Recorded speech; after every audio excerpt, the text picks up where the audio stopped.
Welcome to Dead Talk Live. I am your host, Viz. Our guests today are director Tyler MacIntyre and writer Michael Kennedy, whose new film, It's a Wonderful Knife, is premiering today, November 10th, in theaters nationwide. Michael, Tyler, thank you so much for joining us, and congratulations on this film, which, like I told you before, I really enjoyed. How are you guys doing today? Doing Good. great. Thanks so much for having Yeah. us. Oh, Yeah. thank you Thanks for for having us. Thank you for coming on here, and let's get right to it. Michael, let's start with you. You wrote this film. What inspired you to take a Christmas classic like It's a Wonderful Life and make it into this fun, entertaining slasher horror film? There's a couple things. I was looking to write a Christmas horror movie after Freaky, and in lockdown, I was wanting to write a Christmas movie. I was wanting to write something with a little bit of fantasy and happiness too. So I started thinking about, the way I worked on Freaky was taking an old comedy. So I started thinking like, what are some of these old Christmas movies that I could maybe play with? And I started thinking about how actually my dad loved It's a Wonderful Life. It was Hmm. his favorite movie. And I started just thinking about him and how much that movie meant to him and our family. And he had passed away in 2018. So I started reminiscing about him and started reminiscing about my time on Freaky. I loved every aspect of making Freaky. Working with Chris Landon was a dream come true, and just had such a great time on that film that I kind of wanted to play in the same space. Uh-huh. So then when I sat down to watch It's a Wonderful Life to kind of study it, even though I know it really well, I was like, yeah, I think this is a good template to make a fun, weirdly heartwarming slasher movie. It And I worked. wanted it. Yeah, it worked weirdly. Now, Tyler, you're the director. At which point did you and Michael hook up and you became the director of this project? Yeah, I mean, I met Michael like a little bit after Freaky came out, and because I think people were drawing sort of parallels between a movie I made called Tragedy Girls and Freaky, and they kind of had sort of similar kind of games going on, and that they're sort of kind of energetic slasher movies, and kind of setting up different types of genre expectations in that sense. And but then Michael had already written the script and had been kind of working on it for a while and had brought on Divide and Conquer, who I knew a little bit, who are some of the producers who did like Megan and like the Black Hmm. Christmas remake, and they worked together on Freaky. And I've been sort of trying to find a project to do with those guys, and then and Seth Kaplan as well, who is one of the other kind of lead producers on it. And so they sent me the script and invited me to kind of meet on it, and I just kind of fell in love with it. Like, a lot of the stuff that I write tends to be pretty cynical, and Hmm. so I really, welcome the chance to do something that had a more sincere kind of heart to it, and then kind of, and there's something fun about trying to make a horror movie that kind of ends up in a positive place. Yeah.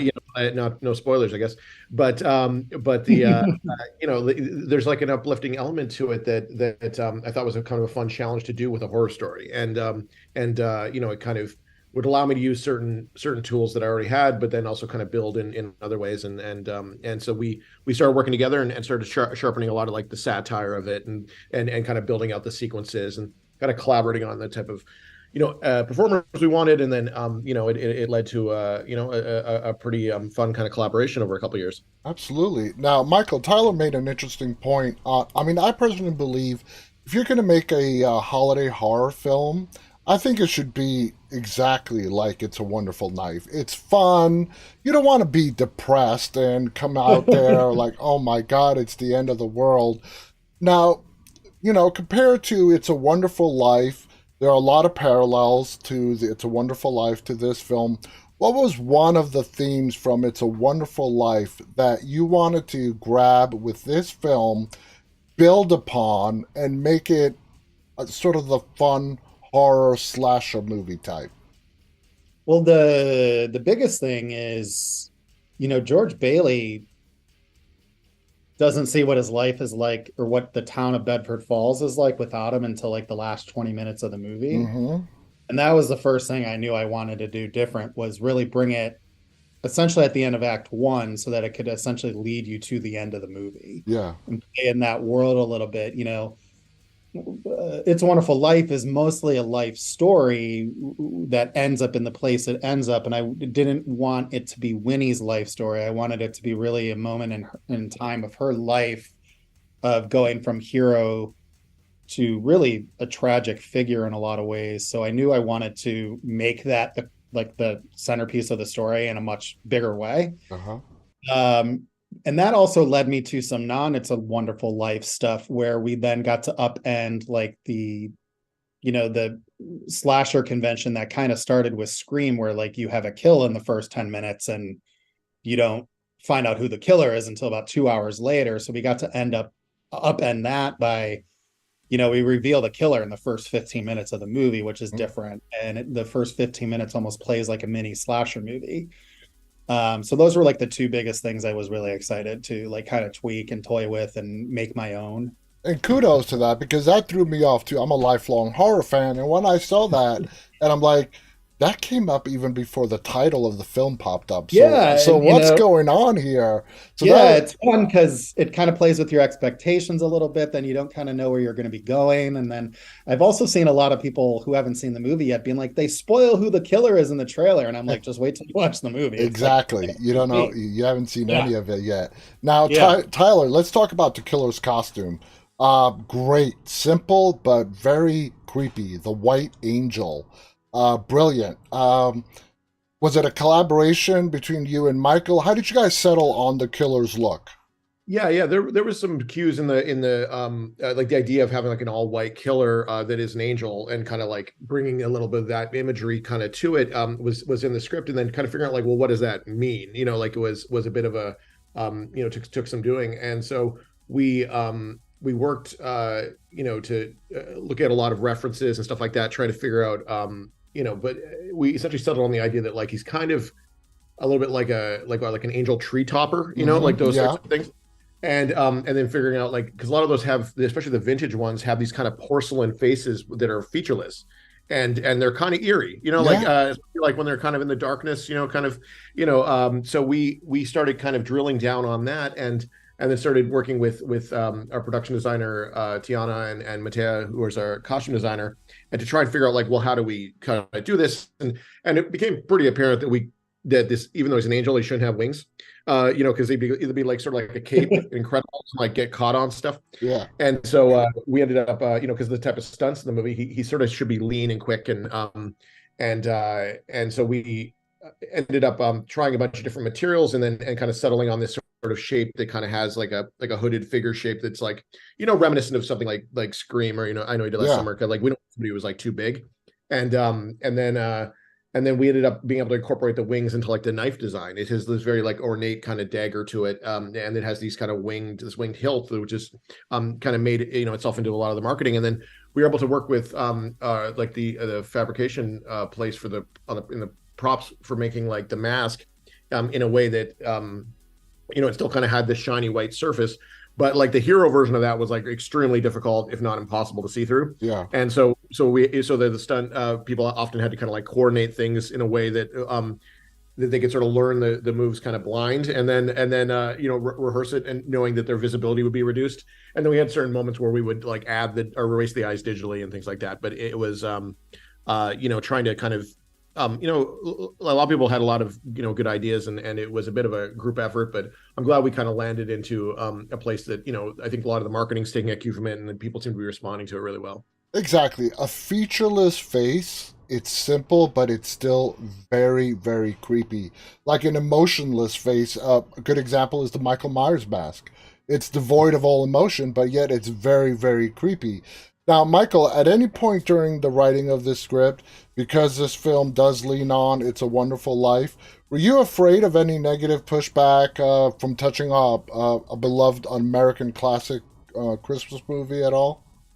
No, I expect people, I know some people just won't like what we're doing. Just, they don't have a taste for kind of movies, which is fine with me. And I didn't get any pushback from anyone we worked with on it.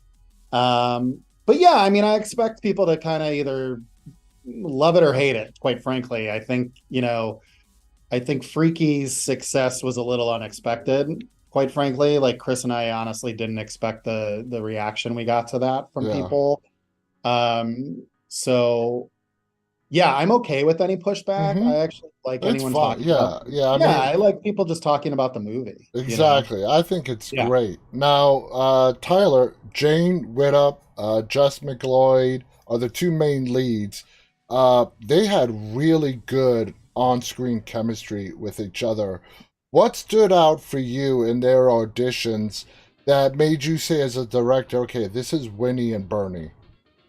Yeah, I mean, Winnie was a lot easier to find than Bernie. Essentially, we found Jane Whittup quite early. They were on a list of kind of performers that I sort of was hoping to work with on something eventually, because I'd seen them in Yellow Jackets and they had a Mm-hmm. really kind of fun sort of part in that first season. And then we were making kind of these long lists and then kind of reaching out to a very small number of performers to see if they read for it. And then Jane did just a tremendous read of the kind of the first scene where their character ends up in this magical world, and we kind of thought that like, oh well, that's like a good performance because they seem to really understand that it's emotional, but it's not too serious, and like got the comedy of it, and it was just very easy to track. And so we kind of decided like, well, let's just commit to Jane, and after we met them, that seemed like a really kind of obvious choice, and then we're able to kind of build the younger cast kind of around them. But then it took a Yeah. lot longer to find Bernie. Like once we kind of had dates and everything like that, we were looking like on both sides of the border because we shot in Vancouver, Canada, and so we were looking in America at maybe bringing somebody in as well as Vancouver local, and considered like hundreds. I mean, I watched probably 500 tapes and a lot of different reads on it, and like researched a lot of people, and then Jess McLeod had a really strong read, but just a very strange kind of energy to them. Mm-hmm. Just a very like doesn't seem super strange like at a glance, but then once they start talking, they were Yeah. brought in a lot of very quick kind of verbal bursts and this sort of like innate kind of awkwardness and like making dialogue that was not awkward really awkward, and it was just like a very fun kind of sort of self-conscious kind of like approach to it in a way that we hadn't really thought of the character.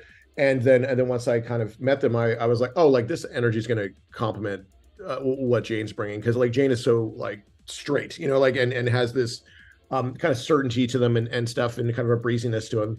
And then once we got them in a room and started kind of doing rehearsal and kind of going through the key scenes, it kind of became apparent they're like, oh, this is going to work, Yeah. like and they have a little bit more sizzle than we were anticipating. And so like a lot of the kind of subtle stuff we were kind of working on became more explicit, and they really became kind of fast friends, and would had a ton of ideas and were very supportive of each other. And so like during the production, it really kind of changed the shape of like the movie itself. Now, Michael, I loved what you did with Bernie's character in the end. We're not going to give any spoilers out, but the way her character ends up, so on. I have to ask you, people don't understand what this question's about until they watch the movie. Hopefully they'll come back and watch this interview to see your answer. But was that your original ending for Bernie, or did you change that? It's hard to say without spoiling anything, but everything that happens with Bernie was the plan. Okay. And as Tyler just spoke, we found the other element that happens at the end with her and Winnie Yeah. during filming. Okay. Okay, That that makes makes sense? that makes sense to me. I've seen it. So, guys, And we it'll, did it'll try make a some, lot of like, sense to you guys when you come back and watch this after you see the movie. Now, Tyler, Justin Long, the antagonist, versatile actor, longtime actor. Man, you guys with the makeup, you really made him look different with the teeth and the look. And his versatility as an actor really comes through. What were your thoughts of his portrayal as the antagonist in this film, which fans are not really used to seeing him in the antagonist role? Yeah, I mean, we were kind of hoping to go a bit big with the villain, like, and so we considered a lot. I mean, Justin was kind of in the discussion early on, but like it took us a long time to figure out like when we were shooting and like who would be best for it. And we went through a lot of different iterations of that character. Sometimes he was older, sometimes he was younger, sometimes we tried a couple drafts where that character was female, and it took us a long time, and eventually circled back around to Justin, when the availability kind of became apparent, and after we'd sort of established his younger brother, Sean Deppner. And so it ended up kind of being sort of working out because Justin was already in town kind of shooting Goosebumps. And so we were able to sort of work things around his schedule. But yeah, like he came in with very, very strong ideas. I think because he has a, like he's cursed with this, boy next door good looks, that he just can't shake. And he, I think, is getting to the point where he could embrace those kind of different kind of middle-aged actor looks, and as we talked a lot about Michael Douglas from Wall Street sort of jerk, but kind of that like a small town version of that. Yeah. And we were taking a cue from the Hallmark villain plots, like the idea of it's always like a real estate scheme of some sort, and things like that are trying to so kind of moving these ideas around, and then talking a lot about this sort of kind of artifice that this character has, and a lot of the ideas about how he looks kind of came from that, kind of a spray tan sort of thing. We weren't trying to get too Trumpy with it, but he has this very well coiffed kind of hair, and the bright teeth. Yeah, and the, blue eyes, and you're so used to seeing Justin with dark eyes, and so even in real life, with blue contacts, it's whoa, it's a tough, it's nothing to get used to. And so then he had a very specific voice that he was working on and stuff like that. And so we just for me as a director, it was more about trying to shape the kind of fountain of good ideas that he was kind of bringing to the table, and making sure that it didn't kind of not serve the tone of the film, but thankfully we're kind of we had a big ceiling because of the type of kind of supernatural movie it is. Exactly. Michael, were you happy with how Justin Long's character at the end on the final take, when you saw the final product, on how he came through on the screen? Yeah, I remember. I really was thrilled, and I now I'm like, there's no one else that could have done this. Yeah. No one else, I don't think would have attempted it. When he first was pitching us the idea of doing this unfettered capitalist asshole with a touch of preacher quality to him, with the look of Joel Ostein. Yeah. I'm not sure if you're familiar with Joel Ostein. Yeah. It was kind of his template. I remember being like, what the fuck is he talking about? Then when I heard the Joel Ostein part, when I heard that part, I knew exactly what he was going for. Uh-huh. And it comes across really well. I've seen a ton of reviews just calling out his performance as being fascinatingly unhinged in all the best ways. So yeah, it was definitely something I never expected, but now I couldn't imagine the movie without it. Yeah, me too. Tyler, what I thought one of the biggest character differentials between the two realities was the mother, Judy Carruthers. Vastly different between the two realities. Is that how you wanted it? And she did a great job portraying both realities. Why was that character altered so much and so affected by the events of the film?